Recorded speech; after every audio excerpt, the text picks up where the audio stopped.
ഒരു പരമ്പരയെ സ്മരിച്ചുകൊണ്ട് മാണ്ഡവ്യോപനിഷത്ത് അദ്വൈത പ്രകടനത്തിൽ 17ാമത്തെ കാര്യം സിദ്ധാന്ത വ്യവസ്ഥാസു ദ്വൈതിനോ നിശ്ചിതദൃഢം പരസ്പരം വിരുദ്ധ്യന്തേ തൈരയം ന വിരുദ്ധ്യത്തെ.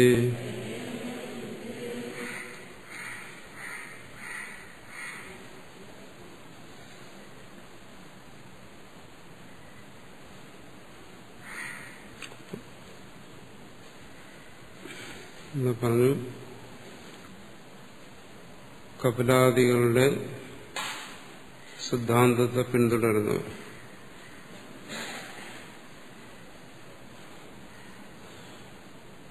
അതിനെ ദ്വൈതമായി സ്വീകരിച്ച് പിന്തുടരുന്നവര്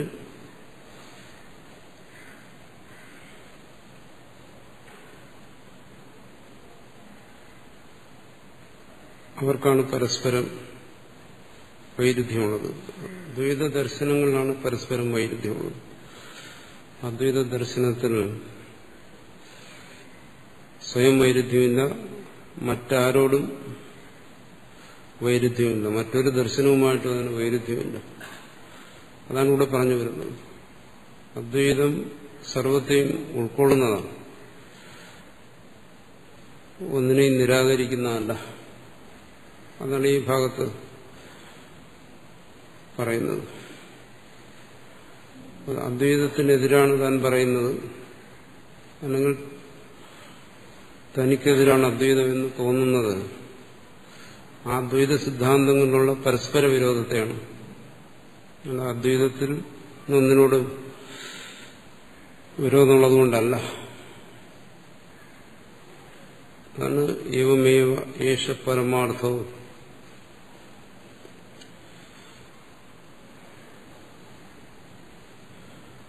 നാന്യധേതി തത്ര തത്ര അനുരക്താഃ പ്രതിപക്ഷം ചാത്മനഃ പശ്യന്തഃ തം ദിഷന്തഃ ഇത്യവം രാഗദ്വേഷോപാദാഃ സ്വസിദ്ധാന്ത ദർശന നിമിത്തമേവ പരസ്പര അന്യോന്യം വിരുദ്ധ്യന്തേ.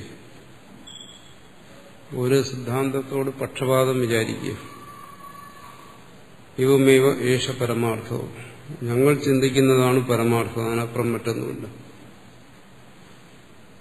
നാന്യത വേറെ തരത്തിലുമില്ല എന്ന് കരുതുന്നു. ഓരോ ദ്വൈത മാർഗങ്ങളെ സ്വീകരിച്ചിട്ട് തത്ര തത്ര അനുരക്താഃ അവരവരുടെ സിദ്ധാന്തങ്ങളിൽ അനുരക്തരായിരിക്കും. എന്നുവെച്ചാൽ അതിനോട് പക്ഷപാതത്തോടുകൂടിയിരിക്കും, അവരുടെ സിദ്ധാന്തങ്ങളിൽ രാഗത്തോടുകൂടിയിരിക്കുന്നു. പ്രതിപക്ഷം ചാത്മന പശ്യന്ത, താൻ പറയുന്ന സിദ്ധാന്തത്തോട് തനിക്ക് മമത വന്നു കഴിഞ്ഞാൽ മറ്റ് സിദ്ധാന്തങ്ങളോടെല്ലാം അതിനെല്ലാം പ്രതിപക്ഷമായി കാണും. അങ്ങനെ കണ്ട് തം ദിഷന്തഃ മറ്റ് സിദ്ധാന്തങ്ങളെല്ലാം ദ്വേഷിക്കുന്നു.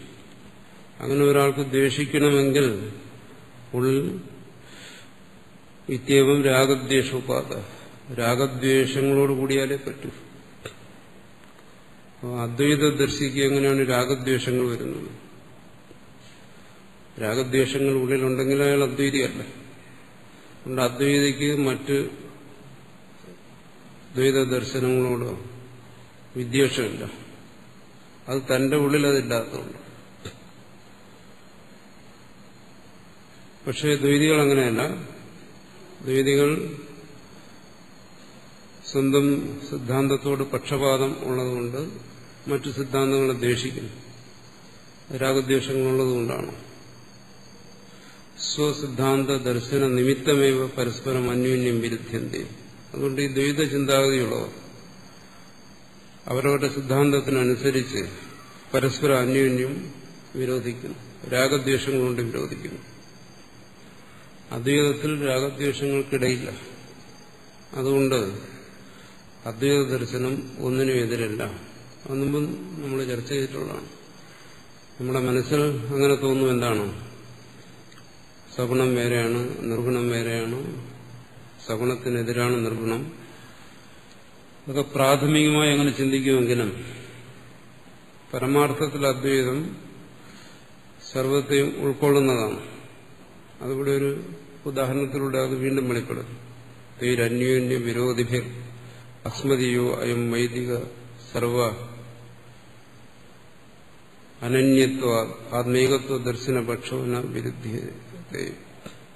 അവർ പരസ്പരം വിരോധിച്ചോട്ടെ, ഓരോരുത്തർ ഓരോ ദർശനങ്ങൾ പറഞ്ഞ് തമ്മിലടിക്കട്ടെ എന്നാണ്. തൈരന്യോന്യ വിരോധിഭിർ അസ്മതിയോ അയം വൈദിക സർവ അനന്യത്വ.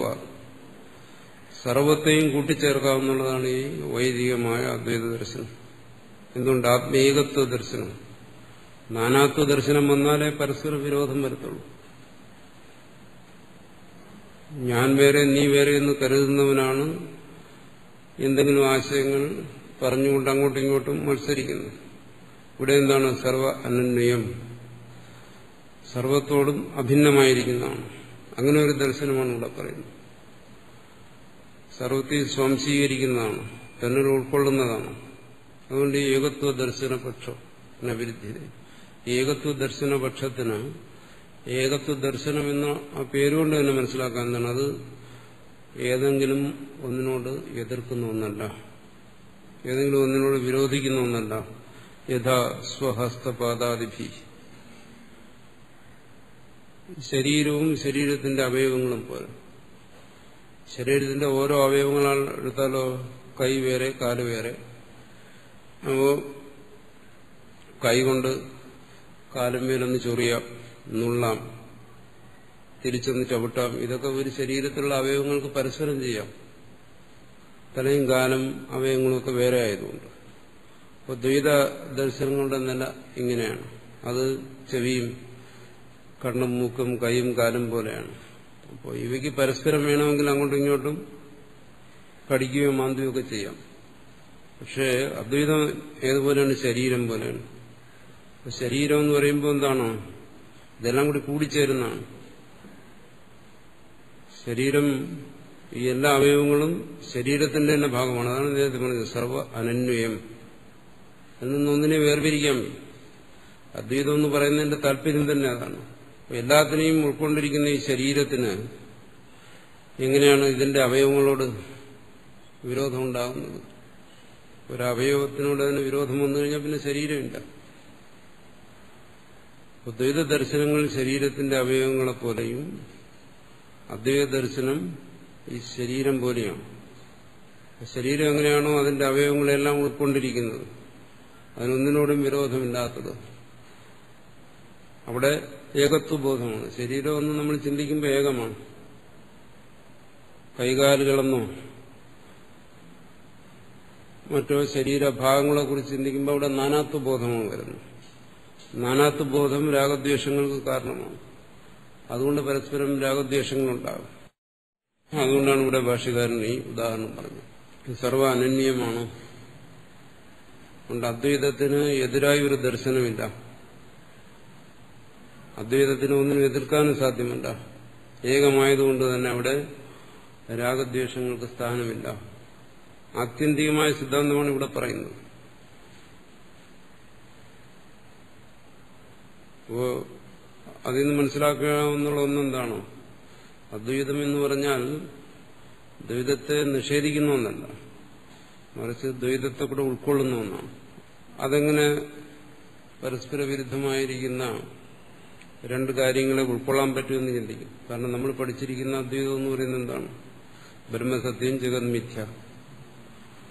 അപ്പോൾ ജഗത്ത് മിഥ്യയാണെന്ന് പറഞ്ഞ് ജഗത്തിനെ തള്ളിക്കളയുന്നു. ഇവിടെയാണെന്നാണ് ആവർത്തിച്ച് പറയുന്നത്.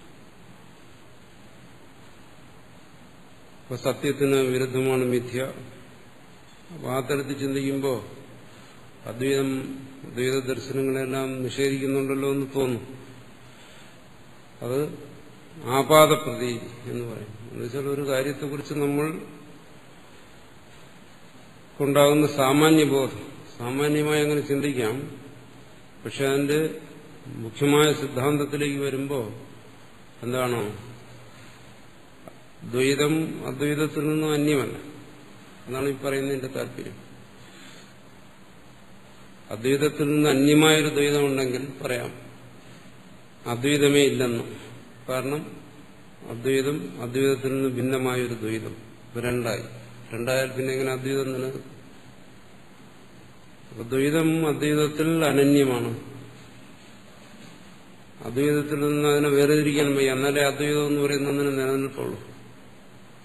അതുകൊണ്ടാണ് ദ്വൈതത്തെ അവിടെ കൽപ്പിതം അല്ലെങ്കിൽ ആരോപിതം എന്ന് പറയുന്നത്. ആരോപിതം എന്തോ അത് അധിഷ്ഠാനത്തിൽ നിന്ന് വേറെയല്ല, അധിഷ്ഠാനം തന്നെ. പ്രപഞ്ചം ബ്രഹ്മത്തിൽ നിന്ന് വേറെയല്ല. ഉദാഹരണത്തിൽ അത് വ്യക്തമാക്കും. മണ്ണിൽ നിന്ന് വേറെയല്ല കുടം, സ്വർണത്തിൽ നിന്ന് വേറെയല്ല ആഭരണം, സമുദ്രത്തിൽ നിന്ന് വേറെയല്ല തിര എന്ന് പറയുന്നത് പോലെ അവിടെ അഭേദത്തെയാണ് പറയുന്നത്. പിന്നെ നിഷേധിക്കുന്നതോ, നിഷേധിക്കുന്നുണ്ടല്ലോ, നേഹ നാനാസ്തി കിഞ്ചന എന്നും മറ്റും പറഞ്ഞ് നിഷേധിക്കുന്നുണ്ട്. നിഷേധവാക്യങ്ങളോ പറയും എന്താണോ ഇവിടെ നിന്ദിക്കുന്നതിന് വേണ്ടിയിട്ടല്ല. നമ്മൾ സാധാരണഗതിയെ നിഷേധിക്കുന്നത് നിഷേധിക്കാൻ വേണ്ടിയിട്ടായി. ഇവിടെ നിഷേധിക്കുന്നത് എന്താണോ നാനാത്വ ബോധത്തെ നിഷേധിക്കാൻ വേണ്ടിയിട്ടാണ്. ഇവിടെ പറയുന്ന രാഗദ്വേഷങ്ങളും പരസ്പരമുള്ള കലഹങ്ങളെയും നിഷേധിക്കുകയാണ്. ആ നിഷേധത്തിലൂടെ എന്താണ് ചെയ്യുന്നത്? ഏകത്വത്തെ ബോധിപ്പിക്കുകയാണ് ചെയ്യുന്നത്. അപ്പം നിഷേധിക്കാൻ വേണ്ടിയുള്ള നിഷേധമല്ല, ഏകത്വത്തെ അദ്വൈതത്തെ ബോധിപ്പിക്കാൻ വേണ്ടിയിട്ടാണ്. അപ്പം നിഷേധം ഫലത്തിൽ എന്തായിത്തീരുന്നു? അദ്വൈത ബോധനമായിത്തീരുന്നു. ആ അദ്വൈത ബോധനത്തിൽ രാഗദ്വേഷാദികൾക്ക് നിലയില്ല. നിഷേധിച്ചില്ലെങ്കിലോ ഇവിടെ നാനാത്വ ബോധം നിലനിൽക്കും. ആ നാനാത്വ ബോധത്തെ ആശ്രയിച്ച് രാഗദ്വേഷങ്ങൾ വരും, പരസ്പരം കലഹിക്കും. ആ കലഹത്തെ ഒഴിവാക്കാൻ, രാഗദ്വേഷങ്ങൾ ഒഴിവാക്കാൻ വേണ്ടിയിട്ടാണ് നിഷേധിക്കുന്നതല്ല, നിഷേധിക്കാൻ വേണ്ടിയിട്ടില്ല. അതുകൊണ്ട് ഈ ഉദാഹരണം പറഞ്ഞു. എന്താണ്? ശരീരവും ഹസ്തപാദാദികളെ പോലെയാണ്. ഏത് ചിന്താഗതിയെയും അദ്വൈതത്തിന് ഉൾക്കൊള്ളാൻ കഴിയും. അതൊന്നും അദ്വൈതത്തിൽ നിന്ന് വേറെയല്ല. ഇവിടെ ഒന്നും തന്നെ അദ്വൈതത്തിൽ നിന്ന് വേറെയായിട്ടില്ല. അങ്ങനെ വന്നാൽ അദ്വൈതത്തിന് നിലനിൽപ്പില്ല.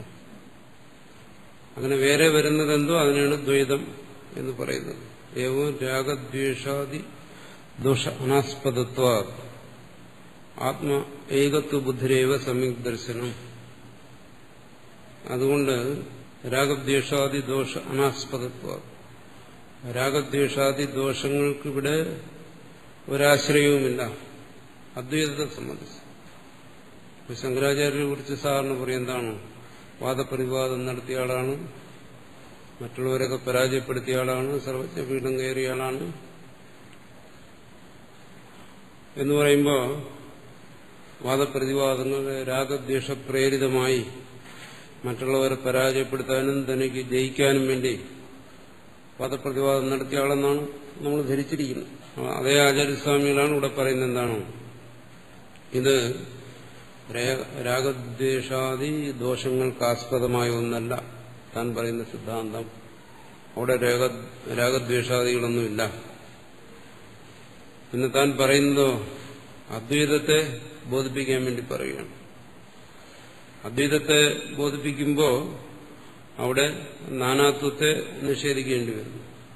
ആ നാനാത്വത്തിന്റെ നിഷേധം ഫലത്തിൽ അദ്വൈതത്തിലാണ്. എന്നുവെച്ചാൽ അദ്വൈതത്തിൽ പര്യവസാനം ചെയ്യും. അദ്വൈതത്തിൽ അവസാനിക്കുന്നതുകൊണ്ട് അവിടെ രാഗദ്വേഷാദികൾക്ക് നിലനിൽപ്പിന് ഇടയില്ല. ഒന്നിനെ അതല്ല, ശരിയല്ല, ശരി ഇന്നതാണെന്ന് പറയുന്നുകൊണ്ട് അവിടെ രാഗദ്വേഷാദികളൊന്നും ഉണ്ടാകുന്നില്ല. കാരണം ആ ശരിയല്ല എന്ന് നിഷേധിക്കുന്നതിനും എന്തിനു വേണ്ടി നിഷേധിക്കുന്നു? അദ്വൈതത്തിൽ അതിനെ കൂടി ഉൾക്കൊള്ളാൻ വേണ്ടി നിഷേധിക്കുകയാണ്. അതുകൊണ്ട് അവിടെ രാഗദ്വേഷാദികൾക്ക് നിലനില്ല എന്നാണ്. എന്തുകൊണ്ട്? ആത്മീകത്വ ബുദ്ധി. ആ നിഷേധങ്ങളെല്ലാം ആത്യന്തികമായി ആത്മീകത്വ ബുദ്ധി ഉറപ്പിക്കാൻ വേണ്ടിയാണ്. ആത്മീകത്വ ബുദ്ധിയിൽ എങ്ങനെയാണ് രാഗദ്വേഷങ്ങൾ വരുന്നത്? പറഞ്ഞല്ലോ, ദ്വിതീയാദ്വൈ ഭയം ഭവതി. രണ്ടുള്ളിടത്തെ ഭയാദി വികാരങ്ങളുള്ളൂ, രാഗദ്വേഷാദി വികാരങ്ങളുള്ളൂ. അവിടെ കാമക്രോധങ്ങളുള്ളൂ. ഏകത്വത്തിൽ എങ്ങനെ അത് വരും? ഏകത്വം ദർശിക്കുകയെ ഏകത്വ ദർശനത്തിനും അങ്ങനെ രാഗദ്വേഷങ്ങൾക്ക് നിലയില്ല. അതുകൊണ്ട് രാഗദ്വേഷാദികളാൽ പ്രേരിതമല്ല ഈ ദർശനം. അതുകൊണ്ട് അദ്വൈതം സമ്യക് ദർശനം, അദ്വൈതം സമ്യക് ദർശനമാണ് എന്നാണ് ഈ പറയുന്നതിന്റെ താല്പര്യം.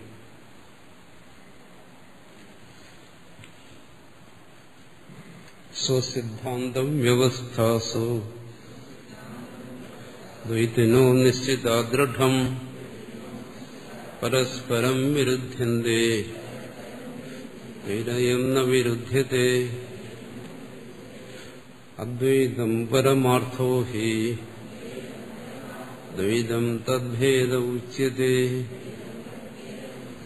തേഷാം ഉഭേദാദ്വൈതം തേനായം ന വിരുദ്ധ്യത്തെ കേന ഹേതുന തേന വിരുദ്ധ്യതേ ഇത്യുച്യതേ. അതിനൊരു ഹേതു പറയുകയാണ്. അദ്വൈതവും ദ്വൈതവും പരസ്പര വിരുദ്ധമെന്നാണ് സാധാരണ തോന്നുന്നത്. അങ്ങനെ ഒരു പ്രതീതിയുണ്ട് മനസ്സിൽ. അതല്ല എന്നിവിടെ പറയുന്നു. അദ്വൈതം അദ്വൈതത്തിന്റെ ഭാഗമെന്നാണ് പറയുന്നത്.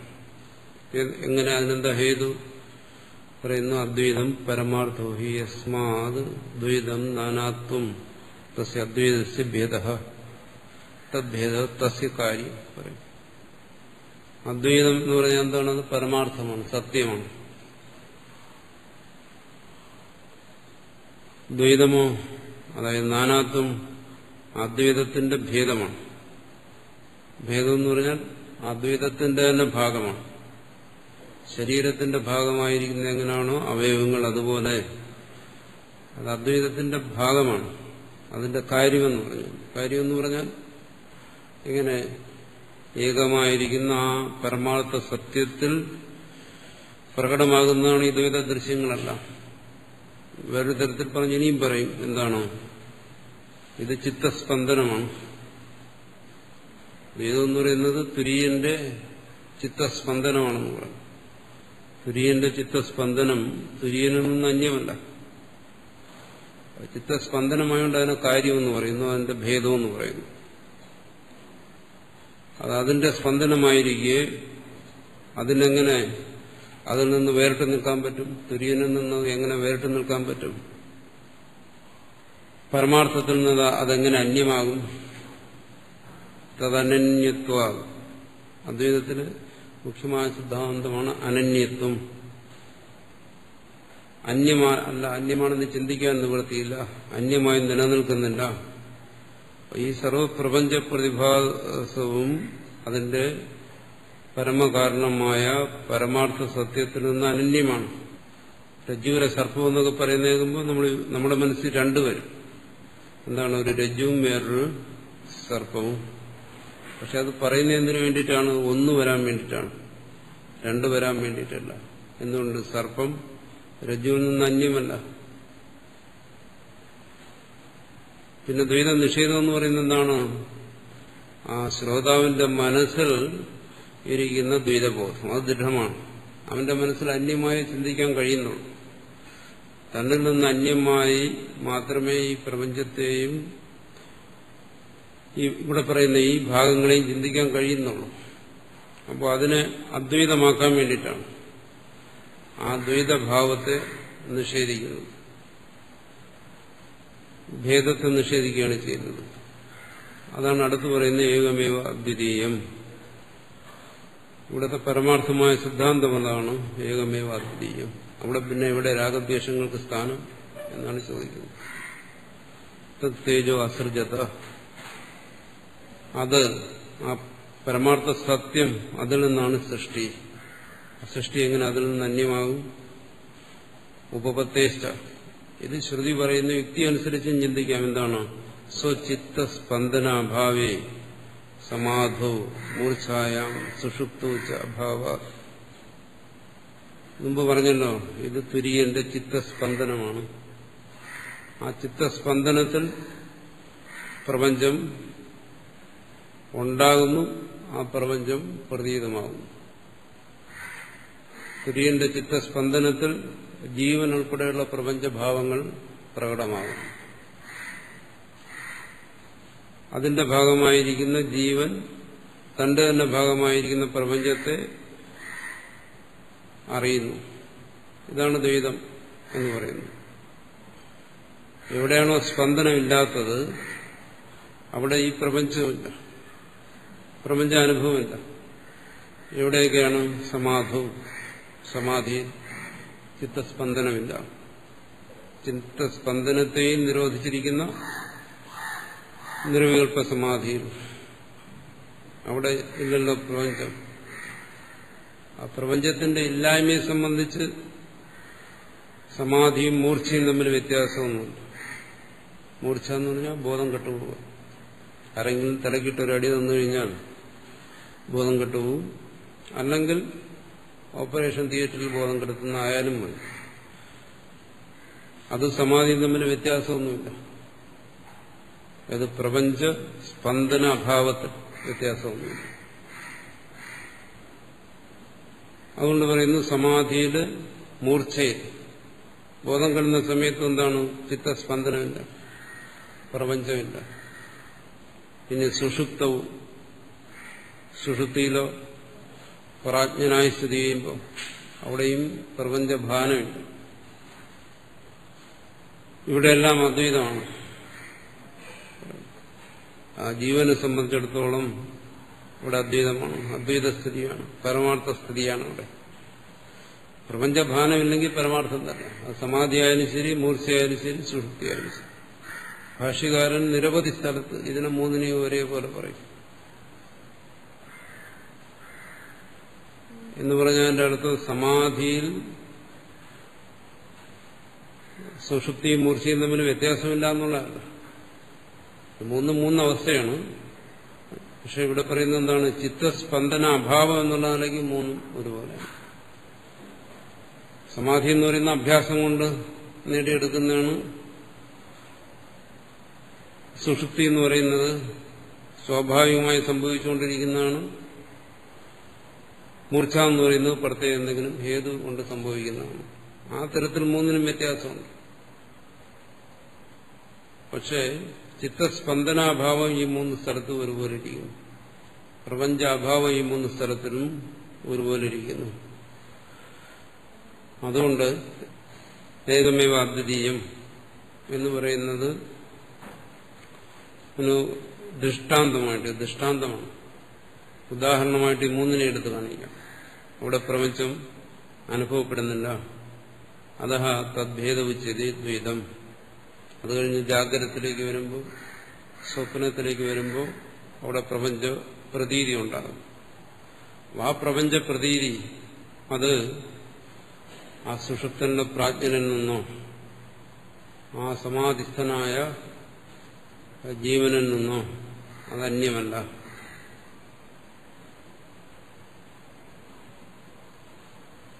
അനന്യമാണ്.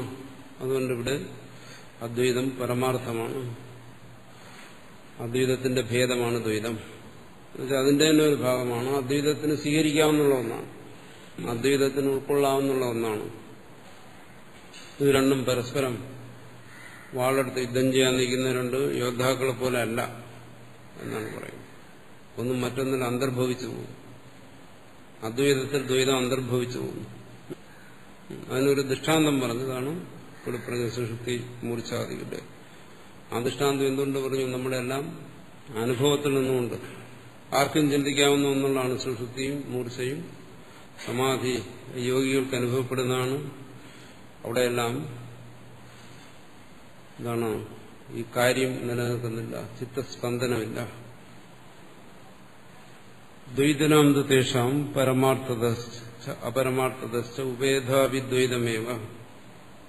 ദ്വൈതികളെ സംബന്ധിച്ചിടത്തോളമാണെങ്കിലോ അവർ പരമാർത്ഥമായി ചിന്തിച്ചാൽ, മിഥ്യയായി ചിന്തിച്ചാലും അവർക്ക് ദ്വൈതത്തെ അംഗീകരിക്കേണ്ടി വരും. ഇവിടെ ഭ്രമത്തെ അംഗീകരിച്ചു കഴിഞ്ഞാൽ, കൽപ്പനയെ ആരോപിതമായി ഒന്നിനെ അംഗീകരിച്ചു കഴിഞ്ഞാൽ അത് അദ്വൈതമായി. അപ്പോ ശരിയായ ദ്വൈതികൾ ബ്രഹ്മജ്ഞാനത്തെ അംഗീകരിക്കുന്നില്ല. എല്ലാ ജ്ഞാനവും പരമാർത്ഥമാണെന്നാണ് ശരിയായ ദ്വൈതികളുടെ നിലപാട്. രജ്ജുവിൽ കാണുന്ന സർപ്പജ്ഞാനം പോലും പരമാർത്ഥമാണ്, ദ്വൈതവും പരമാർത്ഥമാണ്. അതാണ് അവരുടെ നിലപാട്. രജ്ജുവും ജ്ഞാനവും സത്യമാണ്, സർപ്പജ്ഞാനവും സത്യമാണ്. സർവേ പ്രത്യയ യഥാർത്ഥ അവരുടെ സിദ്ധാന്തമാണ്. സർവപ്രത്യയങ്ങളും യഥാർത്ഥമാണ്. ജ്ഞാനത്തിൽ ഭ്രമം യഥാർത്ഥമെന്ന് രണ്ട് സ്വീകരിക്കുന്നില്ല. അതാണ് ശരിയായിട്ടുള്ള ദ്വൈതം. അതുകൊണ്ട് പറയുന്നു പരമാർത്ഥദശ അപരമാർത്ഥദശ ഉഭേദാവി ദ്വൈതമേവ. അവരെ സംബന്ധിച്ച് രജ്ജുവും പരമാർത്ഥമായ രജ്ജുവും എന്നാൽ പരമാർത്ഥമല്ല എന്നനുഭവപ്പെടുന്നു. മറഞ്ഞു പോകുന്നുണ്ടത് പരമാർത്ഥമല്ലല്ലോ. അതും അവരെ സംബന്ധിച്ച് എന്താണ്? യഥാർത്ഥമാണ്, ദ്വൈതമാണ്. യതിച തേഷാം ഭ്രാന്താനാം ദ്വൈതദൃഷ്ടി അസ്മാകം അദ്വൈതദൃഷ്ട ഭ്രാന്താനാം. വാസ്തവത്തിൽ അവിടെയാണ് അവർക്ക് ഭ്രമം. ഭ്രമത്തെയും യഥാർത്ഥമായി കരുതുന്നതാണ് ഭ്രമം. അവരാണ് ഭ്രമിച്ചിരിക്കുന്നത്. അദ്വൈതദൃഷ്ടി, അദ്വൈതദൃഷ്ടിയിൽ ഭ്രമമില്ല. പരമാർത്ഥബോധത്തിൽ ഭ്രമമില്ല. നമുക്കറിയാമല്ലോ, മനുഷ്യൻ ഭ്രമത്തിൽപ്പെടുന്നു, അതിൽ നിന്ന് മുക്തനാകുന്നു. അതിൽ നിന്ന് മുക്തനായാലേ മനസ്സിലാകത്തുള്ളൂ ഇതുവരെ ഭ്രമത്തിലായിരുന്നു. സ്വപ്നത്തിൽ നിന്ന് ഉണർന്നാലേ മനസ്സിലാകത്തുള്ളൂ ഇതുവരെ സ്വപ്നമായിരുന്നു. സ്വപ്നത്തിൽ ആർക്കും അത് തിരിച്ചറിയാൻ കഴിയുന്നില്ല. അതുപോലെ ഈ ദ്വൈതബോധത്തിൽ ഭ്രമത്തിൽ നിൽക്കുന്നത് കൊണ്ട് സത്യം എന്താണെന്ന് മനസ്സിലാകുന്നു. അദ്വൈത ബോധത്തിൽ സത്യസാക്ഷാത്കാരത്തിലാണ് അവന് മനസ്സിലാകുന്നത് ഇതുവരെ താൻ ഭ്രമത്തിലായിരുന്നു എന്നാണ്. അദ്വൈത സാക്ഷാത്കാരത്തിലേക്ക് വരാത്തിടത്തോളം കാലം ഈ ദ്വൈതികൾ ഭ്രമത്തിലാണ്. ഭ്രമത്തിൽ നിന്ന് അവർക്ക് മോചനമില്ല. തേനായം ഹേതുന അസ്മത് പക്ഷോ ന വിരുദ്ധരെ തൈഹി. അതുകൊണ്ട് പറയുന്നു ഇക്കാരണം കൊണ്ട് അദ്വൈതത്തിൽ ഭ്രമമില്ല, അദ്വൈതം സർവത്തെയും ഉൾക്കൊള്ളുന്നു. ഇക്കാരണങ്ങളാൽ ഈ പറയുന്ന അദ്വൈത ദർശനത്തിന് മറ്റൊരു ദ്വൈത ദർശനങ്ങളുമായിട്ടും വിരോധമില്ല. തൈഹി ന വിരുദ്ധ്യതേ. ഒരു ദർശനത്തിനും ഇത് എതിരല്ല. ഇന്ദ്രോ മായാഭി പുരുരൂപ ഈയതേ. ശ്രുതി എന്ന് പറയുന്നു ആ ഇന്ദ്രൻ, ആ പരമാത്മാവ് മായാഭി അനേക ഉപാധികളെ കൊണ്ട് പുരുരൂപ ഈയതേ നാനാരൂപത്തെ പ്രാപിച്ചു. പുരുരൂപം, നാനാരൂപം, ബഹുരൂപം. ഒരു പരമാത്മാവ് തന്നെ അനേക ഉപാധികളിലൂടെ നാനാഭാവങ്ങളെ പ്രാപിച്ചതാണ് ഈ പ്രപഞ്ചം. ഒരു പരമാത്മാവ് തന്നെയാണ് ചരമായും അചരമായും അനുഭവപ്പെടുന്നത്, ജഡമായും ചൈതന്യമായും അനുഭവപ്പെടുന്നത്, സ്ഥാവര ജംഗമങ്ങളായെല്ലാം അനുഭവപ്പെടുന്നത് ഒരു പരമാത്മാവ് തന്നെ. ഇതാണ് വൈദികമായ സിദ്ധാന്തം. നേരത്തെ പറഞ്ഞല്ലോ, ഞങ്ങൾ പറയുന്നത് അയം വൈദിക സർവ അനന്യത്വ. ഈ വൈദികമായ ദർശനം സർവ അനന്യമായിരിക്കുന്ന ദർശനം അതാണ് ബോധിപ്പിക്കുന്നത്. നമ്മൾ നമ്മുടെ ബുദ്ധി കൊണ്ട് തിരിക്കുന്നത് എന്താണ്? ഇത് ജഡമാണ്, ഇത് ചിത്താണ്, അങ്ങനെ വേർതിരിക്കുന്നു. പരമാർത്ഥത്തിൽ അദ്വൈതത്തിൽ അങ്ങനെ ഒരു വേർതിരിവില്ല. ജഡമെന്നോ ചിത്തെന്നോ പറഞ്ഞൊരു വേർതിരിവില്ല. അങ്ങനെ വേർതിരിക്കുന്ന അതിന്റെ ബാലപാഠമാണ്. അദ്വൈതം എന്ന് പറയുന്ന പരമമായ സത്യത്തെ ബോധിപ്പിക്കുന്നതിന് വേണ്ടി ഉള്ള മാർഗത്തിൽ ചിലപ്പോൾ അസത്യത്തെയും ബോധിപ്പിക്കും. അങ്ങനെ ചെയ്യാറുണ്ട്. എന്തുകൊണ്ട്? അസത്യത്തിൽ നിൽക്കുന്നതുകൊണ്ട് അസത്യത്തിലൂടെ സത്യത്തെ ബോധിപ്പിക്കുക എന്ന് പറയുന്ന ഒരു പ്രക്രിയ അദ്വൈതത്തിന് സ്വീകരിച്ചിട്ടുണ്ട്. അതുകൊണ്ടാണ് എന്താണ് അനാത്മ വിവേകം, ചിത് ജഡചിന്തനം, ഇങ്ങനെയെല്ലാം പറയുന്നത്. ആ പ്രക്രിയകളൊന്നും പരമാർത്ഥമല്ല. അസത്യേ വർത്തമനി സ്ഥിത്വ തദസത്യം സമീഹതേ. അസത്യത്തിന്റെ മാർഗത്തിൽ നിന്നുകൊണ്ട്, അസത്യമായ മാർഗങ്ങളെ അവലംബിച്ചുകൊണ്ട് അത്തരം ഉപായങ്ങളിലൂടെ പരമമായ സത്യത്തെ ബോധിപ്പിക്കുന്നു. ഇതാണ് അദ്വൈതം. അപ്പോൾ അദ്വൈതത്തിൽ നിന്നും അന്യമായ ഒരു ദർശനത്തെ നമുക്കെടുത്ത് കാണിക്കാൻ പറ്റില്ല എന്നുള്ളതാണ് പരമാർത്ഥം.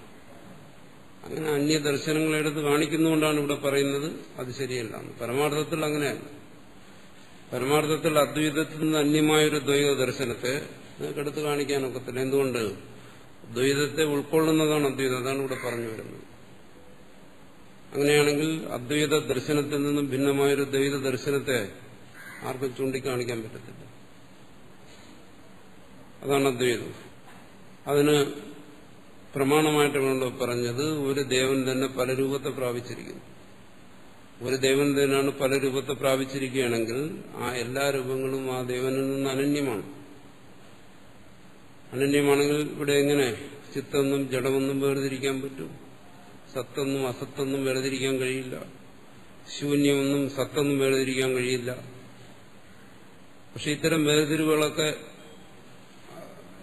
പല ഭാഗങ്ങളും പറയുന്നത് അവനെ പരമമായ നിലയിലെത്തിക്കാൻ വേണ്ടിയിട്ടാണ്. നതു തദ്വിതീയമസ്തി പറയും.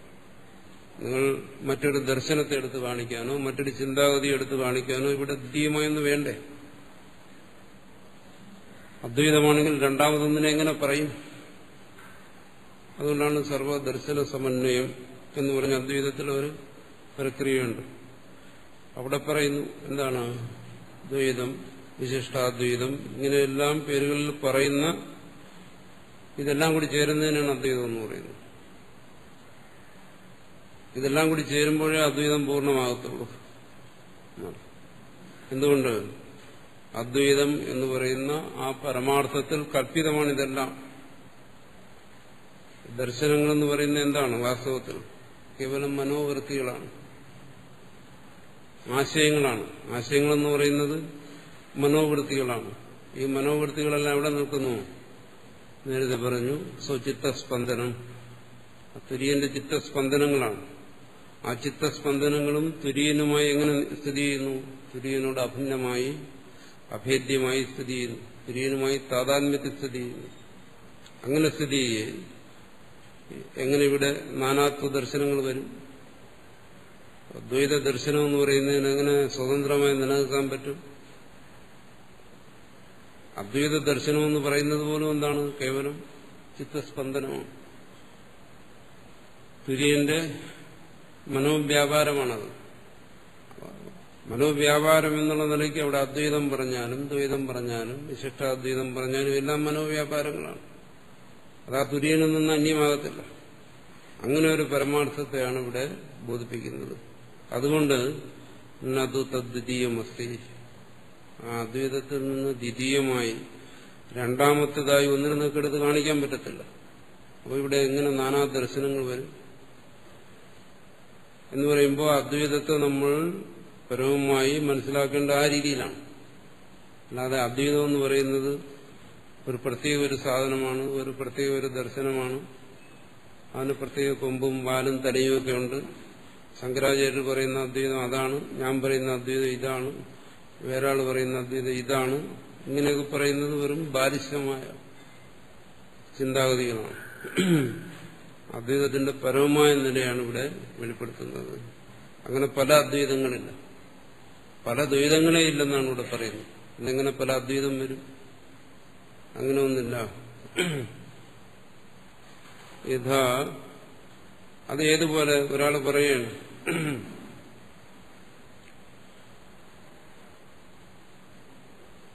മത്ത ഗജാരൂഢ ഉന്മത്തം ഭൂമിഷ്ടം പ്രതി ഗജാരൂഢോ അഹം വാഹയമാം പ്രതീതി ബ്രുവാണമപി തം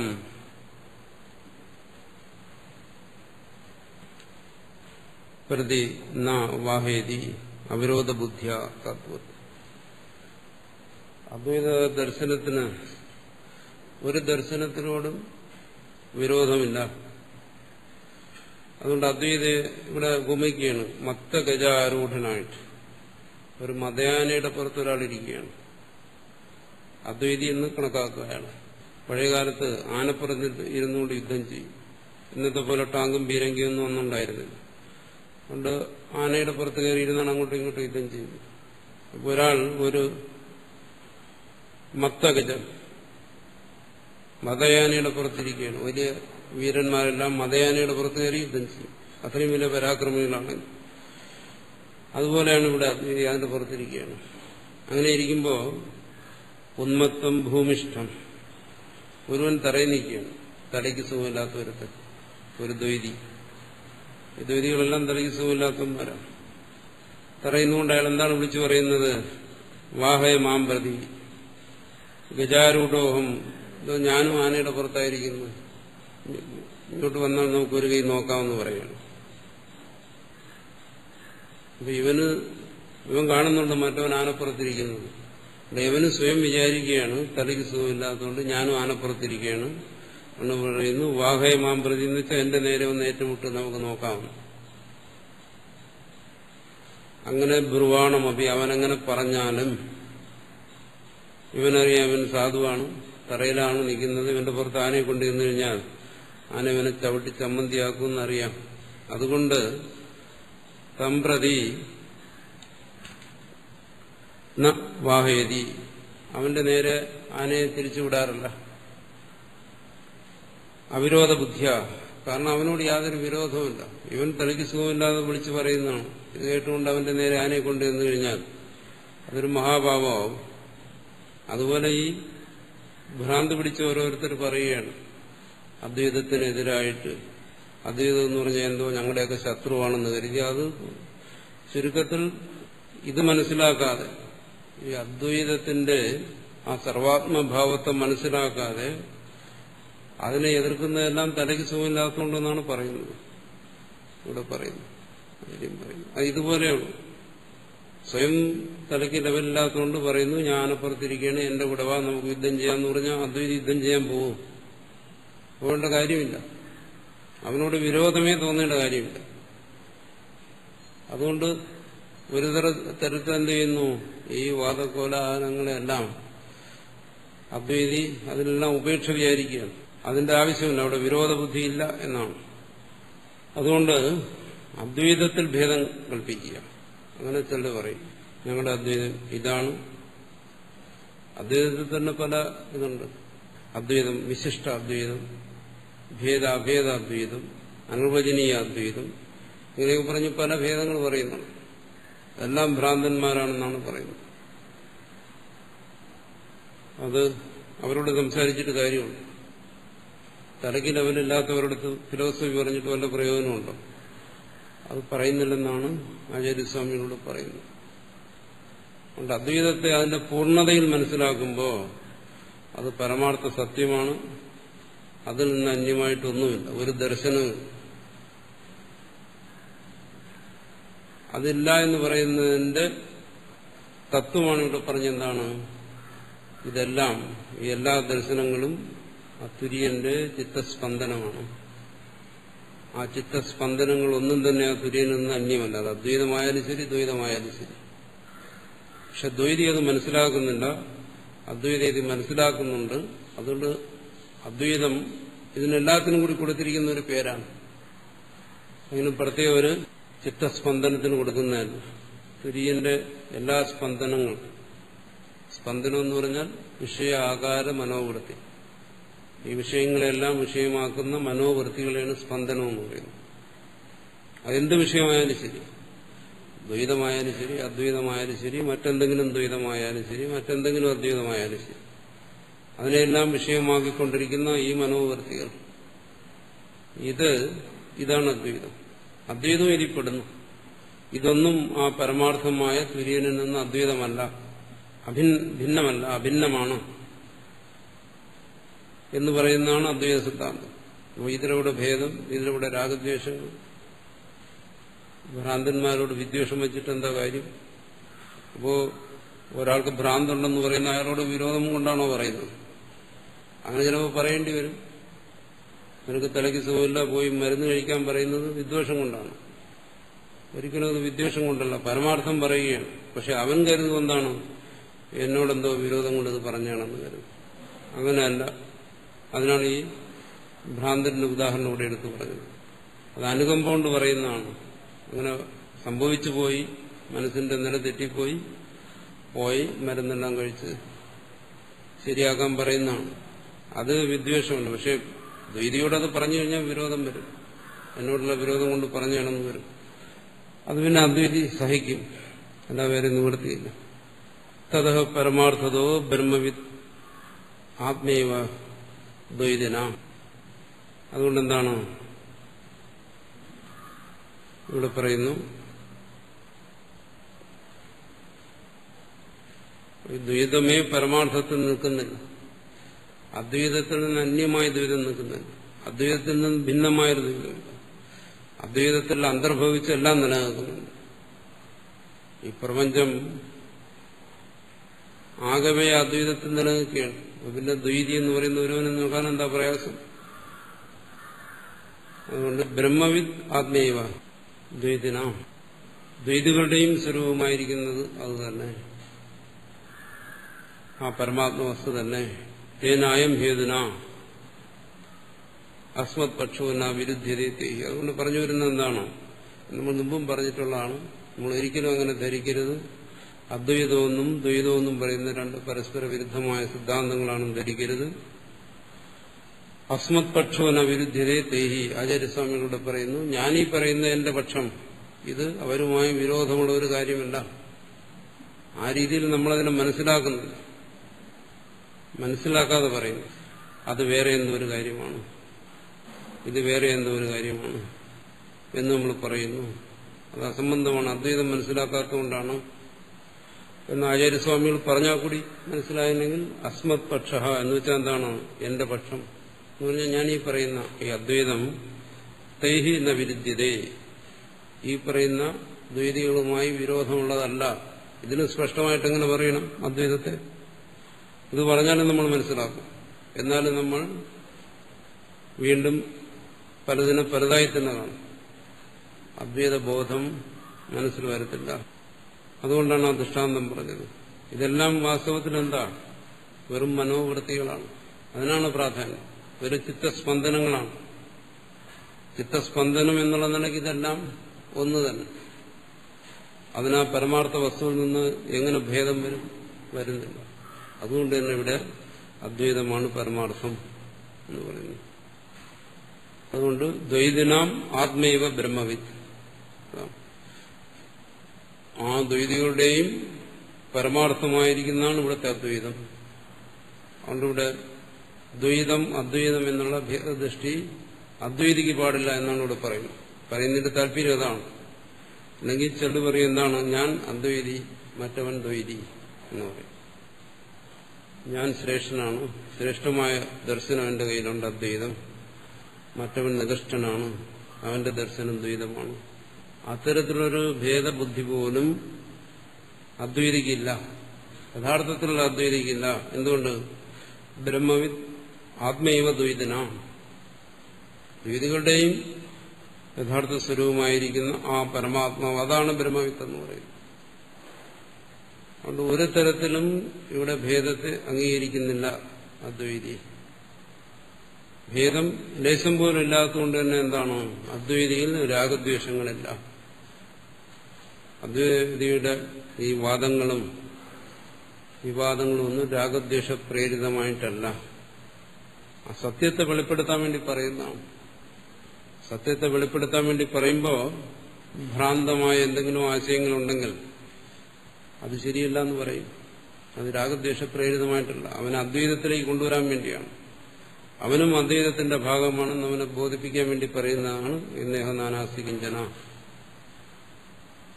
എന്നെല്ലാം പറയുന്നു. ഇതിലും അദ്വൈതത്തെ പൂർണ്ണമായി അവതരിപ്പിക്കാൻ കഴിയില്ല.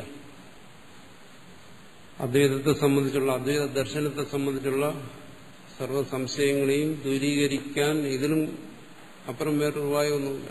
ആ രീതിയിൽ ഇവിടെ അതിനെ വ്യക്തമാക്കിയിരിക്കുകയാണ്. പലർക്കും അദ്വൈതം എന്ന് പറയുന്നത് ഒരു അഭിമാനമാണ്. അങ്ങനെ അഭിമാനിക്കാനുള്ള ഒന്നല്ല അദ്വൈതം എന്നിവിടെ ബോധ്യപ്പെടുത്തുകയാണ്. അദ്വൈതം പരമാർത്ഥോ ഹി ദ്വൈതം തദ്ഭേദ ഉച്യത്തെ തേഷാം ഉഭേദാദ്വൈതം തേനായെന്ന വിരുദ്ധ്യത്തെ മായയാ ഭിദ്യതേ ഹേതൻ നാന്യഥാജം കഥഞ്ചന നാന്യഥാജം കഥഞ്ചന തത്വതോ ഭിദ്യമാനേ ഹി മർത്യതാം അമൃതം വ്രജേത്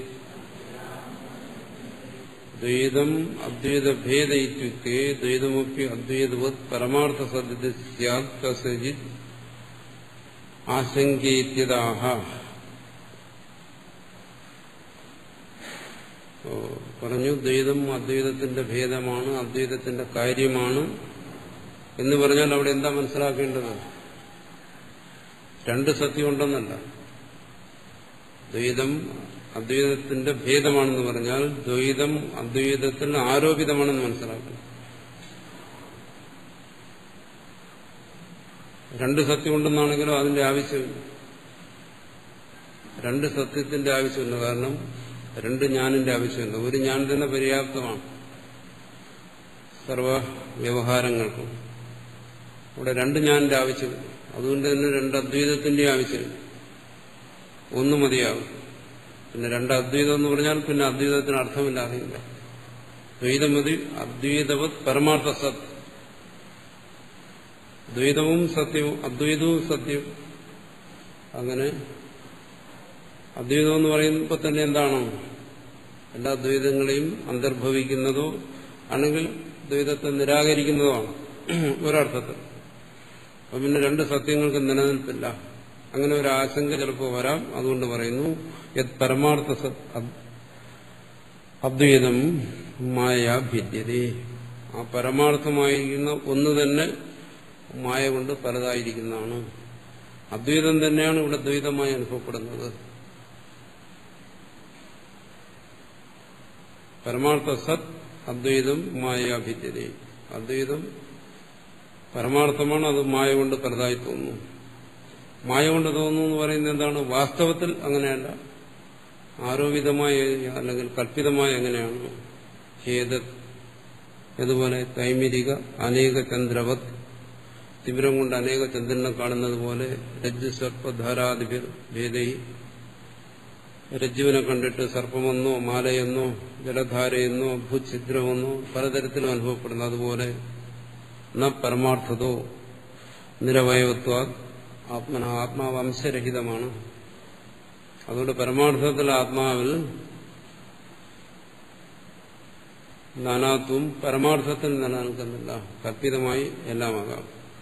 സാവയവഹി അവയവ അന്യതാത്വേന ഭിദ്യതേ. അംശങ്ങളുള്ളത് അവയവ വൈചിത്ര്യമനുസരിച്ച് പലതായിത്തീരും. അംശരഹിതമാണ്. അദ്വൈതം എന്ന് പറയുമ്പോൾ അത്തരത്തിലുള്ള എല്ലാ ഭേദകൽപ്പനകളെയും അവിടെ നിരാകരിക്കുന്നു. മറിച്ച് കല്പിതമായി എല്ലാത്തിനെയും സ്വീകരിക്കുകയും ചെയ്യുന്നു. അതാണ് അദ്വൈതത്തിന്റെ പ്രത്യേകത. ഒരു തരത്തിൽ അത് സർവത്തെയും നിഷേധിക്കുന്നു, മറ്റൊരു തരത്തിൽ അത് സർവത്തെയും സ്വീകരിക്കുകയും ചെയ്യുന്നു. ഏത് തരത്തിലാണ് നിഷേധിക്കുന്നത്? പാരമാർത്ഥിക ദൃഷ്ടിയാണ്. അവിടെ സർവത്തെയും നിഷേധിക്കുന്നു. എങ്ങനെ സ്വീകരിക്കുന്നു? ആരോപിത ദൃഷ്ടിയാണ്. സർവത്തെയും അത് ഉൾക്കൊള്ളുന്നു, സ്വീകരിക്കുന്നു. യഥാ മൃത് ഘടാതിഭേദേഹി. മൃത്ത്, അതിൽ നിന്ന് ഏത് തരത്തിലുള്ള പാത്രങ്ങളുണ്ടായാലും അത് ആരോപിതമായ രീതിയിൽ അതിനകത്തെല്ലാം വരാം, നാനാത്വം വരാം. പാരമാർത്ഥികമായ ദൃഷ്ടിയിൽ മൃത് മാത്രം. തസ്മാ നിരവയം അജം നാന്യഥ കഥഞ്ജന കേനചിത് അഭിപ്രകാരേണ ന ഭിദ്യതേ. അതുകൊണ്ട് നിരവയവുമായിരിക്കുന്ന അജമായിരിക്കുന്നു ഈ പരമാത്മസത്യം ഒരു തരത്തിലും പലതാകുന്നില്ല. തത്വതോ ഭിദ്യമാനഹി അമൃതം അജം അദ്വയം സ്വഭാവതഃ സന്മർത്യതാം വരചേത്.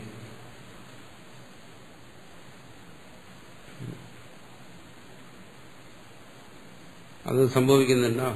തത്വ ഭിദ്യമാനഹി, പരമാർത്ഥത്തിൽ ദ്വൈതം ഉണ്ടായി എന്ന് വന്നു കഴിഞ്ഞാൽ എന്താണ്? പരമാർത്ഥ സത്യത്തിന് നാശം ഉണ്ടായി എന്ന് വരും. അതങ്ങനെ സംഭവിക്കത്തില്ല. ഏതുപോലെ അഗ്നി ശീതത. അഗ്നിയുടെ സ്വരൂപമാണ് ഉഷ്ണം. അഗ്നിയിൽ നിന്ന് ഉഷ്ണത്തെ വേർതിരിക്കാൻ കഴിയും. എന്തുകൊണ്ട്? അതിന്റെ സ്വരൂപമായതുകൊണ്ട്.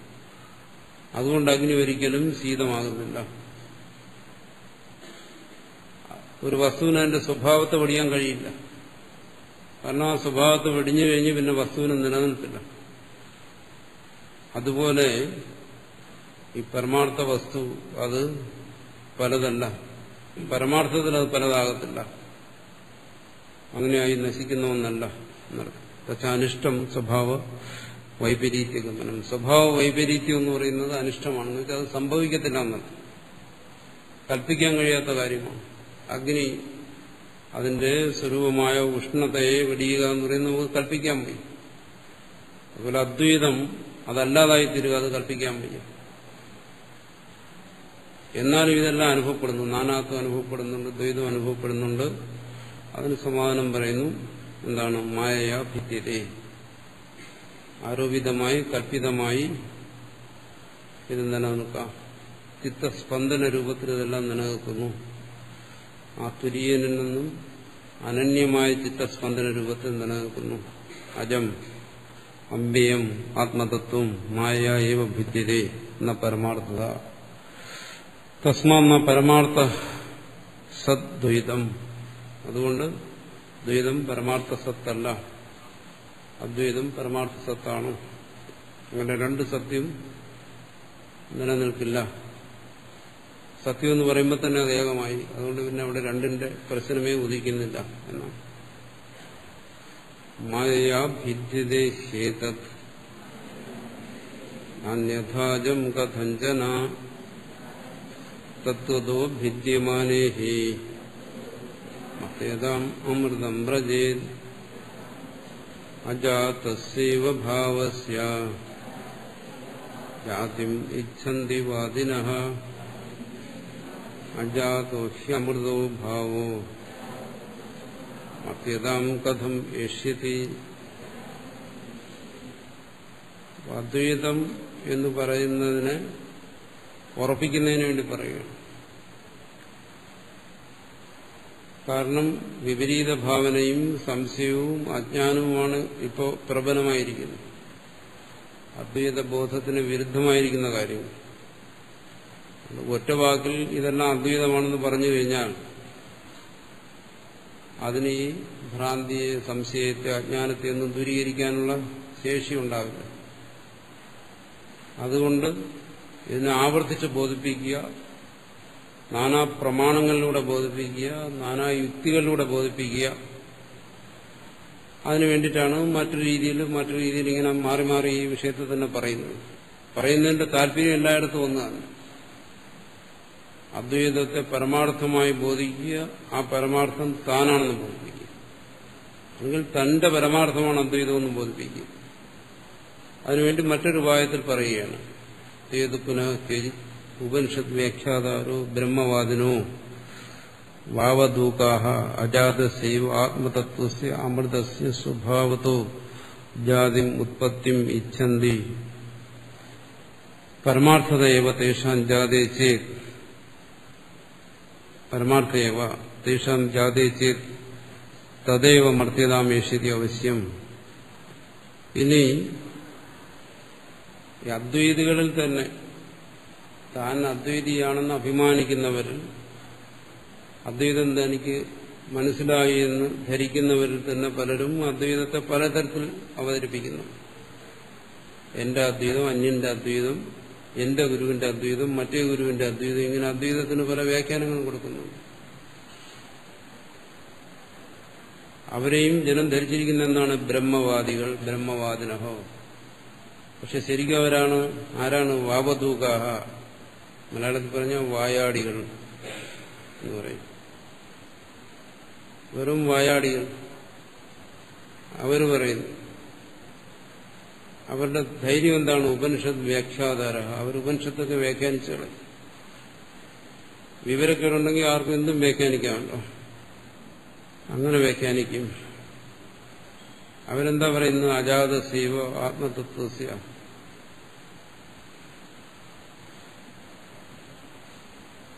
ഈ വാവദൂകാഹ എന്നൊക്കെ പറയുന്നത് സംസ്കൃതത്തിലെ നല്ല ഭാഷയല്ല. സംസ്കൃതത്തിനൊക്കെ കുറച്ച് മോശമായിട്ടാണ് പറയുന്നത്. പക്ഷെ ആചാര്യസ്വാമികളും വികാരം വന്നങ്ങ് പറഞ്ഞു പോവുകയാണ്, ആവേശം വന്നിട്ട് കുറച്ച് മോശമായ ഭാഷ തന്നെ ഉപയോഗിക്കുകയാണ്. കാരണം ഇവരോട് എത്ര പറഞ്ഞിട്ടും മനസ്സിലാകുന്നില്ല. അവസാനം ചീത്ത പറഞ്ഞ് മനസ്സിലാക്കിക്കുക എന്നുള്ള ഒരു ഉപായം, അങ്ങനെ അത് പറയുകയാണ്. അജാതസൈവ ആത്മതത്വസ്യ അമൃതസ്യ സ്വഭാവതോ ജാതിമുത്പത്തിമിച്ഛന്തി. കൽപ്പനകൾക്ക് ഭാവനകൾക്കൊന്നും അതിരില്ല. മനുഷ്യന്റെ മനസ്സെന്ന് പറയുന്നത് എന്താണ്? അതിന്റെ സ്വഭാവം തന്നെ അനന്തമാണ്. അനന്തമായ ചിന്താഗതികൾ, അനന്തമായ വിചാരധാരകളെല്ലാം അതിൽ വരാം. ആർക്കും എന്തും കൽപ്പിക്കും. ഇവിടെ ആരാ അത് നിയന്ത്രിക്കുന്ന? ആരാണ്? ബ്രഹ്മാവിന് പോലും നിയന്ത്രിക്കാൻ പറ്റത്തില്ല മനസ്സിന്. അതുകൊണ്ട് എന്ത് ചെയ്യുന്നു? ഓരോ കൽപ്പനകൾ പറയുന്നു. ഉപനിഷത്തിനെ വ്യാഖ്യാനിച്ചിട്ട് അദ്വൈതികളായിട്ട് ബ്രഹ്മവാദികളായി ബ്രഹ്മത്തെക്കുറിച്ച് പറയുന്നവരായി കൽപ്പിച്ചുകൊണ്ട് അവർ പറയുന്നു എന്താണ്? അമൃതമായിരിക്കുന്ന പരമാർത്ഥമായിരിക്കുന്ന ആ തത്വം പരമാർത്ഥത്തിൽ തന്നെ അതിൽ ജനിക്കുന്നു. സ്വഭാവത ജാതിമുത്പത്തി ഇച്ഛന്തി പരമാർത്ഥയോ തേഷാം ജാതേ ചെയ്ത് അങ്ങനെ ഉണ്ടായി തദേവ മർത്യതാമേശ്വരി അവശ്യം. ചില പറയുമല്ലോ ഇതെല്ലാം സത്യം തന്നെ എന്ന് ചിലർ പറയും. അദ്വൈതിയും പറയും ഇതെല്ലാം സത്യമാണെന്ന്. പക്ഷെ ആ രീതിയിലല്ല. അവർ പറയുന്നത് ഈ കാണുന്നതാണ് സത്യം, ജനനം സത്യമാണ്, മരണം സത്യമാണ്, പ്രത്യക്ഷമായ ഈ വികാരങ്ങളെല്ലാം പ്രത്യക്ഷ സത്യമായി സ്വീകരിക്കുന്നു. എന്നുവെച്ചാൽ പരമാർത്ഥ സത്യമല്ല എന്ന് ചിലർ പറയുന്നു. അവർക്കും ശ്രുതി പ്രമാണമായിട്ടുണ്ട്. സച്ച അജാതോ ഹി അമൃതോ ഭാവോ സ്വഭാവത സന്നാത്മാ കഥം മർത്യതാം ഏഷ്യതി പറയുന്നു. അജാതനായിരിക്കുന്ന അമൃതനായിരിക്കുന്ന സ്വയം സത്തായിരിക്കുന്ന ആത്മാ അതിനെങ്ങനെ ഉത്പത്തി ഉണ്ടാകും, അതിനെങ്ങനെ മരണമുണ്ടാകും എന്നൊന്നും അവർ ചിന്തിക്കുന്നില്ല. കഥഞ്ചന മർത്യത്വം സ്വഭാവ വൈപരീത്യമേശ്വരി. അതുകൊണ്ട് ഈ സത്തിന് ഒരു തരത്തിലും നാശം, മർത്യത്വം അത് സംഭവിക്കത്തില്ല. സ്വഭാവ വൈപരീത്യം ഈ പരമാർത്ഥ വസ്തുവിൽ സംഭവിക്കത്തില്ല. ആ പരമാർത്ഥത്തിന് ഒരിക്കലും മാറ്റം സംഭവിക്കുന്നില്ല. പരമാർത്ഥം ഇന്ന് സത്യമായി തന്നെ ഇരിക്കുന്നു. സത്യത്തെ വ്യാഖ്യാനിച്ച് നശിപ്പിക്കാൻ ഒക്കത്തില്ല എന്നതാണ്. അതിനും ചിലർ ശ്രമിക്കുന്നുണ്ട്. അത് അസാധ്യമാണ് എന്നാണ് പറയുന്നതിന്റെ താല്പര്യം. അജാതസ്യൈവ ഭാവസ്യ ജാതിം ഇച്ഛന്തി വാദിനഃ അജാതോ ഹ്യമൃതോ ഭാവോ മർത്യതാം കഥം ഏഷ്യതി ന ഭവത്യമൃതം മർത്യം ന മർത്യമൃതം തഥാ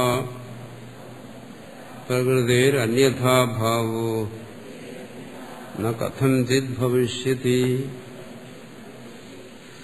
യസ്മാന്ന ഭവത്യമൃതം മർത്യം ലോകേ നാഭി മർത്യം അമൃതം തഥാ.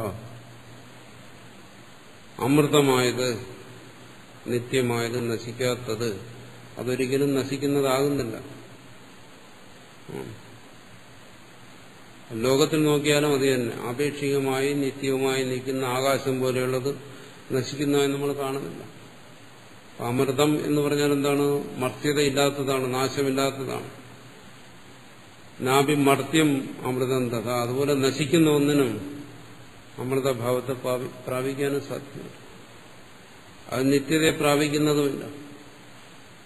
ലോകത്തിന് നമ്മളങ്ങനെ കാണുന്നുണ്ട്. ക്ഷണികമായി ഇവിടെ ഉണ്ടായി നശിച്ചു പോകുന്ന കാണുന്ന വസ്തുക്കൾ.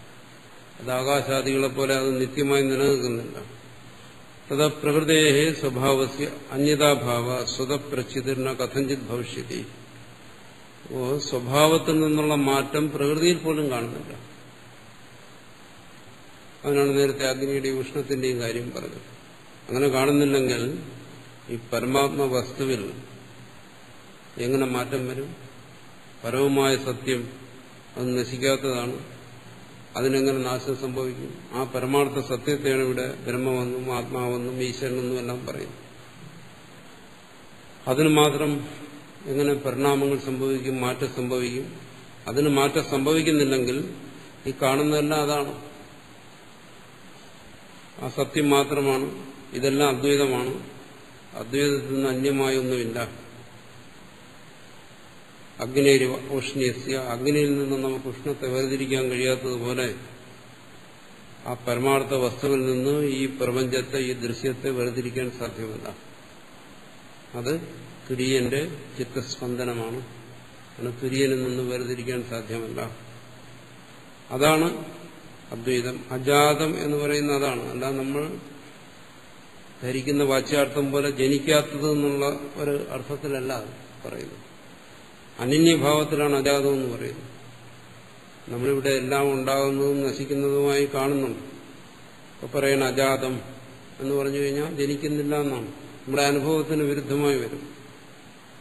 അവിടെ വാച്യാർത്ഥത്തെ എടുക്കരുത്. അവിടെ പറയുന്നത് എന്താണ്? നമ്മുടെ ഈ അനുഭവങ്ങൾ ഇതെല്ലാം എന്താണ്? അനന്യമാണ്. ആ പരമാത്മ വസ്തുവിൽ നിന്ന് അന്യമല്ല. ആ പരമാത്മ വസ്തു അജമാണ്, അതുകൊണ്ട് ഇതും അജമാണ്. ആ പരമാത്മ വസ്തു അമൃതമാണ്, അതുകൊണ്ട് ഈ കാണുന്നതല്ല അമൃതമാണ്. ആ തരത്തിലാണ് ഇവിടെ ബോധിപ്പിക്കുന്നത്. അത് നമ്മുടെ സാധാരണ ധാരണയ്ക്കനുസരിച്ചിട്ടല്ല. ന ഭവതി അമൃതം മർത്യം ന മർത്യം അമൃതം തഥാ പ്രകൃതേരന്യഥാ ഭാവോ ന കഥഞ്ചിത് ഭവിഷ്യതി സ്വഭാവേനാമൃതോ യസ്യ ഭാവോ ഗച്ഛതി മർത്യതാം കൃതകേന അമൃതസ്തസ്യ കഥം സ്ഥാസ്യതി നിശ്ചല. യസ്യ പുനർവാദിനഃ സ്വഭാവേന അമൃതോ ഭാവോ മർത്യതാം ഗച്ഛതി പരമാർത്ഥതോ ജായതേ തസ്യ പ്രാഗുത്പത്തേഃ സ്വഭാവോ അമൃത ഇതി പ്രതിജ്ഞാംശേവ. ഇനി ചിലർ പറയുന്നു എന്താണ്? ഇത് ആ പരമാർത്ഥ വസ്തു അമൃതം തന്നെയാണ്, നശിക്കാത്തതാണ്, പക്ഷെ അത് ഉണ്ടായി നശിക്കുന്നു എന്ന് പറഞ്ഞു കഴിഞ്ഞാൽ സൃഷ്ടിക്കും മുമ്പ് ഇത് അമൃതമായിരുന്നു എന്ന് പറയുന്ന സിദ്ധാന്തമേ അസംബന്ധമായിരുന്നു. അമൃതമായിരിക്കുന്ന ഒന്നിന് ഉണ്ടായി നശിക്കാൻ സാധ്യമല്ല, ഉണ്ടായി നശിക്കുന്നില്ല എന്നാണ്. ഇവിടെ അദ്വൈതത്തിൽ പ്രസിദ്ധമായ ഉദാഹരണമുള്ള രജ്ജുസർപ്പം. രജ്ജുസർപ്പ ഉദാഹരണത്തിൽ നിന്ന് നമ്മൾ സാധാരണഗതി ധരിക്കുന്ന ഒന്നാണ് എന്താണ്? ആ സർപ്പം അസത്യമാണ്, സർപ്പം ഇല്ലാത്തതാണ്, ഉണ്ടെന്ന് തോന്നുകയാണ്. അതുപോലെ പ്രപഞ്ചം ഇല്ലാത്തതാണ്, ഉണ്ടെന്ന് തോന്നുകയാണ്. ഇതാ ദൃഷ്ടാന്തത്തിലൂടെ നമ്മളെ മനസ്സിലാക്കി തരാൻ ശ്രമിക്കുന്നതിന്റെ ഒരു ഭാഗം മാത്രമേ ആകുന്നു. വാസ്തവത്തിൽ അത്ര മാത്രമല്ല അതിൽ നിന്ന് മനസ്സിലാക്കേണ്ടത്. അതാണ് ഇവിടെ പറയുന്നത്. മനസ്സിലാക്കേണ്ട ഒരു പ്രധാനമായ തത്വം എന്താണ്? അവിടെ കാണുന്ന ആ സർപ്പം അത് അനന്യമാണ്, രജ്ജുവിൽ നിന്ന് വേറിട്ടല്ല. ആ ഒരു ഭാഗം നമ്മൾ മനസ്സിലാക്കാതെ അതിന്റെ പകുതി മാത്രം മനസ്സിലാക്കുക. എന്താണ്? അത് അസത്യമാണ്. രണ്ടും കൂടി ചേർത്ത് മനസ്സിലാക്കിയാലേ അദ്വൈതം പൂർണ്ണമാകത്തുള്ളൂ. ഒന്നെന്താണ്? അവിടെ കാണുന്ന ആ സർപ്പം സത്യമല്ല, അതേസമയം ആ സർപ്പം രജ്ജുവിൽ നിന്ന് അന്യവുമല്ല. ആ രണ്ട് ഭാഗവും നമ്മുടെ മനസ്സിൽ പൂർണ്ണമായും ഉറച്ചിരുന്നാലേ അദ്വൈത ബോധം അവിടെ ശരിയാകത്തുള്ളൂ. അല്ലാതെ ഭാഗികമായി ഒരു ഭാഗം മാത്രം മനസ്സിലാക്കി കഴിഞ്ഞാൽ അത് ശരിയില്ല. അപ്പോൾ പരമാർത്ഥമായ അതിൽ നിന്ന് ഒന്നുണ്ടായി നശിക്കുന്നു എന്ന് കരുതുന്നത് അത് അസംബന്ധമാണ്. അങ്ങനെയല്ല. കഥം തെറി കൃതകേന അമൃത തസ്യ സ്വഭാവ കൃതകേന അമൃത സ കഥം സ്ഥാസ്യതി നിശ്ചലം അമൃത സ്വഭാവതയാ ന കഥഞ്ചിത് സ്ഥാസ്യതി ആത്മജാതിവാദിന. അപ്പൊ പരമാർത്ഥത്തിലൊന്നുണ്ടായി നശിക്കുന്നു എന്ന് കരുതാൻ പാടില്ല. അതാണ് ഇവിടെ പറയുന്നത്. ഉണ്ടായിട്ട് എന്തിൽ നിന്നാണോ ഉണ്ടായി അതിന് സത്യമായി കരുതുക, അത് ശരിയല്ല. അങ്ങനെ ഒന്നിൽ നിന്നും നശിക്കുന്ന ഒന്നുണ്ടായി, രജ്ജുവിൽ നിന്നും നശിക്കുന്ന ഒരു സർപ്പം ഉണ്ടായിട്ട് പിന്നെ ആ രജ്ജുവിനെ നിലനിൽക്കാൻ പറ്റത്തില്ല, രജ്ജു നശിച്ചേ പറ്റും. അപ്പൊ രജ്ജുവിൽ നിന്നും നശിക്കുന്ന ഒരു സർപ്പം ഉണ്ടായിട്ടില്ല. അങ്ങനെയല്ല മനസ്സിലാക്കേണ്ടത്. അവിടെ എന്താണോ പ്രതീതമാകുന്നത് അനന്യമായിട്ടാണ്. ആ രജ്ജു തന്നെയാണ് അവിടെ സർപ്പമായി പ്രതീതമാകുന്നത് എന്നുള്ള ഭാഗം മനസ്സിലാക്കിയില്ലെങ്കിൽ ഈ പറയുന്ന കുഴപ്പം വരും. സർവദാജം നാമ നാസ്തീവ സർവം ഏതത് മർത്യം. അതുകൊണ്ടെന്താണ് സൃഷ്ടി എന്ന് പറയുമ്പോൾ ആ സൃഷ്ടികർത്താവ് സദാ അജനായി തന്നെ ഇരിക്കും. അജനിൽ നിന്നും അന്യമായി നശിക്കേണ്ട ഒന്നും ഇവിടെ ഉണ്ടായിട്ടില്ല. അന്യമായി ഇവിടെ ഒന്നുണ്ടായി നശിക്കുന്നില്ല. അന്യമായൊരു സർപ്പം ഉണ്ടായി, ആ സർപ്പം ഇവിടെ നശിച്ചില്ല. അത് തന്നെയാണ് അതോ അന്തർമോക്ഷ പ്രസംഗയിന്റെ അഭിപ്രായ. അങ്ങനെ ഒന്നുണ്ടായി നശിച്ചു എന്ന് വന്നു കഴിഞ്ഞാൽ ആ രജ്ജു അസത്യമായി തീരും, പ്രപഞ്ച കാരണമായിരിക്കുന്ന സത്വം അസത്യമായി തീരും. അപ്പൊ പിന്നെ ആരാണ് ഇവിടെ മുക്തനാകുന്നതിൽ നിന്ന്? കാരണം നശിക്കുന്ന ഒരുവന് മോക്ഷം സാധ്യമല്ല. മരണത്തോടുകൂടി എല്ലാം നശിക്കും. പിന്നെ മുക്തനാകാൻ ഇവിടെ ആരും ശേഷിക്കാതെ വരും. അന്തർമോക്ഷ പ്രസംഗം വരും. അതുകൊണ്ട് അദ്വൈതം എന്ന് പറയുന്നത് മിഥ്യാത്വം എന്ന് പറയുന്നത് പോലെ അനന്യത്വവും മുഖ്യമാണ്. രണ്ട് ഭാവത്തിലൂടെ അതിനെ മനസ്സിലാക്കിയാലേ അദ്വൈതം പൂർണ്ണമാകത്തുള്ളൂ. അല്ലാതെ ജഗത് മിഥ്യാത്വം എന്ന് പറയുന്നതിന് ഭാഗികമായി മനസ്സിലാക്കരുത്. അതാണ് ഇവിടെ പറയുന്നത്. സ്വഭാവേന അമൃതോ യസ്യ ഭാവോ ഗച്ഛതി മർത്യതാം കൃതകേന അമൃതസ്തസ്യ കഥം സ്ഥാസ്യതി നിശ്ചല.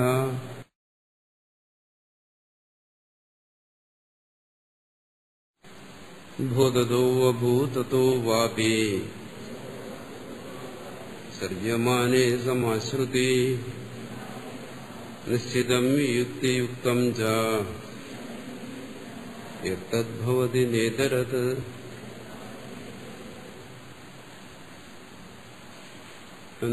അജാതിവാദിനഃ സൃഷ്ടിപ്രതിപാദിക ശ്രുതർ ന സങ്കച്ഛതേ പ്രാമാണ്യം.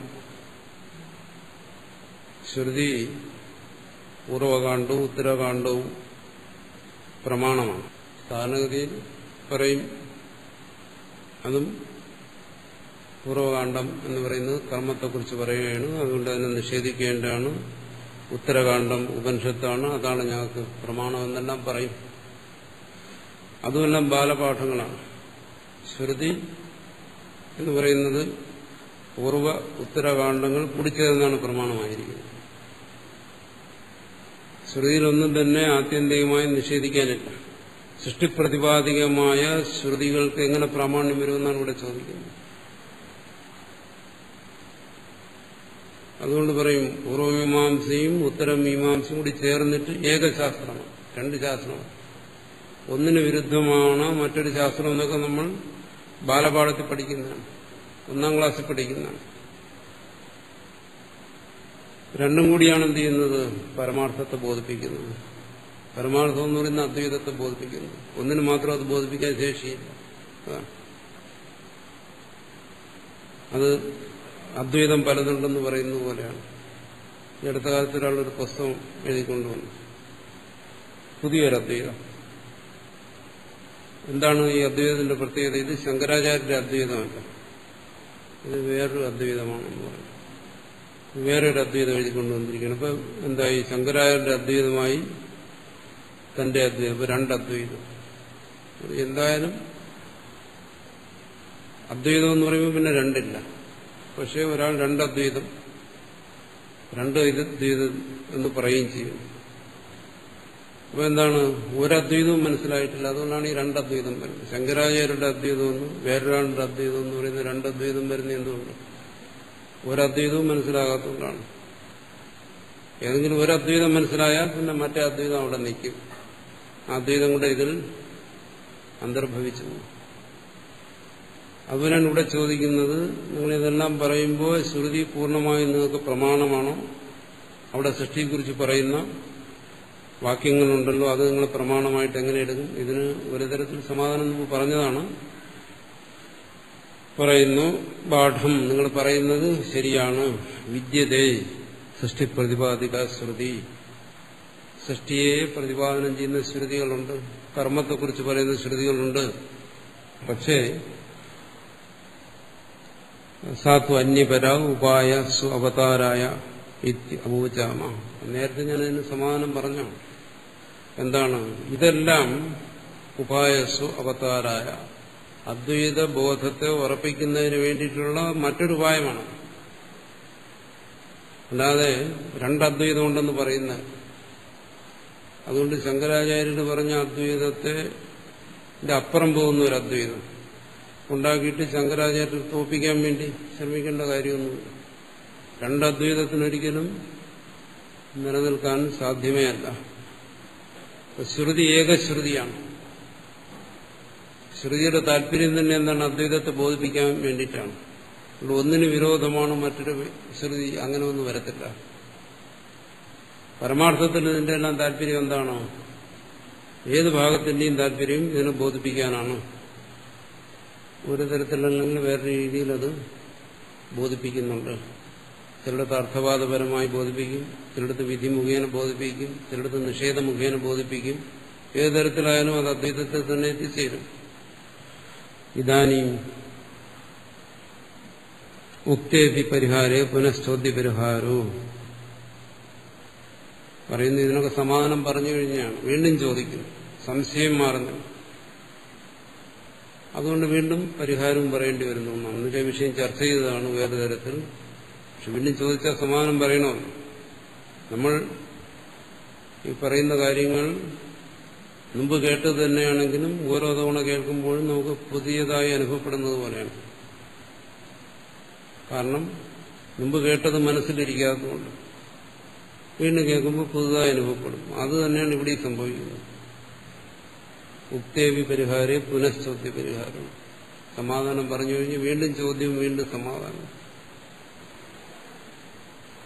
കാരണം മനസ്സതി ഉറയ്ക്കുന്നില്ല. മനസ്സിന് ഇതൊന്നുമല്ല ഇരിക്കുന്നത്. മനസ്സിന് ഇതിനെ ഇരുത്താൻ ശ്രമിക്കുന്നു. മനസ്സിനെന്താണ്? ഈ ലോകവും ഈ ലോകത്തിലെ വ്യവഹാരങ്ങളും ആണ് മനസ്സിരിക്കുന്നത്. അങ്ങനെ ലോകവ്യവഹാരത്തിൽ മുഴുകിയിരിക്കുന്ന മനസ്സിൽ ഇവിടെ പറയുന്ന അദ്വൈതത്തെ പിടിച്ചിരുത്താൻ ശ്രമിച്ചാൽ അവിടെ ഇരിക്കും. അതവിടെ ഇരിക്കത്തില്ല. അപ്പൊ വീണ്ടും ചോദ്യങ്ങളും വരും, വീണ്ടും പരിഹാരങ്ങളും വരും. ഇതിങ്ങനെ നീണ്ടുപോകും.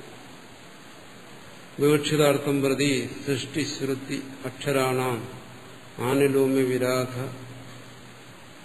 വിരോധ ആശങ്ക മാത്ര പരിഹാരാർത്ഥവും. എന്നാലും ഒരു പുതിയ രീതിയിലൊരു ചോദ്യവും പുതിയ രീതിയിലൊരു മറുപടി വേണ്ടി ഇതിനെ മാറ്റാവുന്നതാണ്. പറയേണ്ട കാര്യങ്ങളെല്ലാം പറഞ്ഞു കഴിഞ്ഞു. എന്നാലും ഇവിടെ എന്താണോ പറയാൻ ഉദ്ദേശിക്കുന്നത് അത് ഈ സൃഷ്ടി ശ്രുതികൾക്ക് ഒരു പ്രത്യേക ക്രമമുണ്ട്. കാരണം സൃഷ്ടിശ്രുതി തന്നെ ഒരേ തരത്തിലല്ല, പലതരത്തിൽ പറയുന്നുണ്ട്. സൃഷ്ടിശ്രുതി ഒരിടത്ത് പറയും ആകാശമുണ്ടായി, വേറിടത്ത് പറയും ആദ്യം തേജസ്സുണ്ടായി. ഈ തരത്തിൽ പലതരത്തിലുള്ള സൃഷ്ടിശ്രുതികളുണ്ട്. പലതരത്തിലുള്ള സൃഷ്ടി ഉണ്ടായോ, ഒന്നിനെ നിഷേധിച്ചു, ഇനി മറ്റുള്ളത് നിഷേധിക്കാനുണ്ടോ, ഈ തരത്തിലുള്ള ഇതിനെ സംബന്ധിച്ച് പല സംശയങ്ങളുണ്ടാകും. വേദത്തിൽ നിന്ന് തത്വത്തെ മനസ്സിലാക്കാൻ ശ്രമിക്കുന്നവർ, അപ്പൊ അവർക്ക് വേണ്ടി അവരുടെ സംശയങ്ങൾക്കനുസരിച്ച് പുതിയ മറുപടി പറയുന്നു എന്നും എടുക്കാം. ഭൂതത പരമാർത്ഥ സൃജ്യമാനേ വസനി അഭൂതത മായവ മായാവിനായവ സൃജ്യമാനേ വസനി സമാ തുല്യ സൃഷ്ടിസ്തുതി. സൃഷ്ടിയെ സംബന്ധിച്ച് പറയുന്ന ശ്രുതികളുടെ എല്ലാം താല്പര്യം ഒന്നു തന്നെ. ഇനി ചിലയിടത്ത് നമുക്ക് തോന്നും പരമാർത്ഥത്തിലുള്ള സൃഷ്ടിയെക്കുറിച്ചാണ് പറയുന്നതെന്ന് തോന്നും, ചിലയിടത്ത് തോന്നും കല്പിതമായ സൃഷ്ടിയെക്കുറിച്ചാണ് പറയുന്നതെന്ന് തോന്നും. അവിടെയെല്ലാം ഒരു സത്യം മനസ്സിലാക്കണം. എന്താണ് സൃഷ്ടി? ശ്രുതിയുടെ താല്പര്യമെന്ന് എന്താണ്? ഈ സൃഷ്ടി പരമാർത്ഥമല്ല എന്ന് ബോധിപ്പിക്കുകയാണ്. ആ രീതിയിൽ മനസ്സിലാക്കണം. അവിടെ ഏതെങ്കിലും ഒരു പ്രത്യേക തരത്തിലുള്ള സൃഷ്ടിക്ക് പ്രാധാന്യം കൊടുക്കുന്നില്ല. കാരണം ഇതിനെക്കുറിച്ചൊക്കെ ആൾക്കാർ ഗവേഷണം നടത്തുന്നുണ്ട്. വേദത്തിൽ സൃഷ്ടിയെക്കുറിച്ച് പറഞ്ഞിരിക്കുന്നു. ഒരിടത്ത് സൃഷ്ടിയെക്കുറിച്ച് ഒരു തരത്തിൽ പറഞ്ഞു, വേറെ സ്ഥലത്തിൽ വേറെ തരത്തിൽ പറഞ്ഞു. വേദത്തിൽ നിന്ന് വാസ്തവത്തിൽ നമുക്ക് സൃഷ്ടിയുടെ രഹസ്യം മനസ്സിലാക്കാൻ പറ്റുമോ? അങ്ങനെ വേദത്തെ പിന്തുടർന്ന് അന്വേഷണങ്ങൾ നടത്തുന്നു. ഇവിടെയും വേദത്തെ പിന്തുടർന്ന് തന്നെ അന്വേഷണം നടത്തുന്നു. പക്ഷെ ഭാഷ്യകാരൻ പറയുന്നത് എന്താണോ? വേദത്തെ പിന്തുടർന്ന് അന്വേഷണം നടത്തുന്നതിൽ നിന്ന് വേദം ഒരു കാര്യം ബോധിപ്പിക്കുന്നു. എന്താണ്? ഈ സൃഷ്ടി പരമാർത്ഥമല്ല, ആ സൃഷ്ടി സൃഷ്ടാവിൽ നിന്ന് അന്യമല്ല. ഇത്രമേ വേദത്തിന് ബോധിപ്പിക്കാൻ താല്പര്യമോ. അല്ലാതെ സൃഷ്ടിയുടെ വൈചിത്ര്യമോ നമ്മൾ ഉദ്ദേശിക്കുന്ന തരത്തിലുള്ള സൃഷ്ടിയുടെ കാര്യകാരണ ബന്ധങ്ങളോ അതൊന്നും ബോധിപ്പിക്കാൻ വേദത്തിന് താല്പര്യമില്ല. എന്തുകൊണ്ട്? അതൊന്നും ബോധിച്ചിട്ട് പ്രയോജനമില്ല. വേദം സൃഷ്ടി എന്തിനു ബോധിപ്പിക്കുന്നു? പരമാത്മാവിനെ ബോധിപ്പിക്കാൻ വേണ്ടി. പരമാത്മാവിനെ ബോധിക്കുന്ന എന്തിനു വേണ്ടി? ഈ സൃഷ്ടിയിൽ നിന്ന് സ്വതന്ത്രനാവാൻ, മുക്തനാകാൻ വേണ്ടി. അതിനുവേണ്ടിയുള്ള കാര്യങ്ങൾ ബോധിപ്പിക്കുന്നതിനാണ് വേദം. അത് മനുഷ്യബുദ്ധി പ്രണീതമല്ല, മനുഷ്യബുദ്ധി പ്രഭവമല്ല. അതുകൊണ്ട് അതിന് ലൗകികമായ കാര്യങ്ങളെ ബോധിപ്പിക്കേണ്ട കാര്യമില്ല. അതിന് മനുഷ്യന്റെ ബുദ്ധിയുണ്ട്, അവനത് കണ്ടുപിടിച്ചോളൂ. അലൗകികമായ അതീന്ദ്രിയമായ സത്യങ്ങളെയാണ് വേദം വെളിപ്പെടുത്തുന്നത്. അത് പരമാർത്ഥത്തെ ബോധിപ്പിക്കുന്നു, ഈശ്വര തത്വത്തെ ബോധിപ്പിക്കുന്നു. അതിനുവേണ്ടിയാണ് വേദം. അവിടെ അതെങ്ങനെ ബോധിപ്പിക്കുന്നു? ഈശ്വര തത്വത്തെ ഈ പ്രപഞ്ച സൃഷ്ടികർത്താവായും ഈ പ്രപഞ്ചത്തെ അതിൽ നിന്ന് അനന്യമായും ബോധിപ്പിക്കുന്നു. വേദം അത് മനസ്സിലാക്കി തരാൻ വേണ്ടിയുള്ളതാണ്. വേദത്തിൽ നിന്ന് അത് മനസ്സിലാക്കിയാൽ മതി എന്നാണ് ഇവിടെ ആചാര്യസ്വാമിയുടെ അഭിപ്രായം. ബാക്കി സൃഷ്ടിയുടെ രഹസ്യങ്ങൾ നമ്മൾ ഉദ്ദേശിക്കുന്ന തരത്തിലുള്ള കാര്യകാരണ രൂപത്തിലുള്ള സൃഷ്ടിയെക്കുറിച്ചുള്ള അന്വേഷണങ്ങളും പഠനങ്ങളും എല്ലാം നടത്താൻ മനുഷ്യന്റെ ബുദ്ധി മതി. അതിന് വേണ്ടി ശ്രുതിയുടെ ആവശ്യമില്ലെന്നാണ്. ശ്രുതി അതിനുള്ളതല്ല. അതാണ് ഇവിടെ പറഞ്ഞു വരുന്നത്.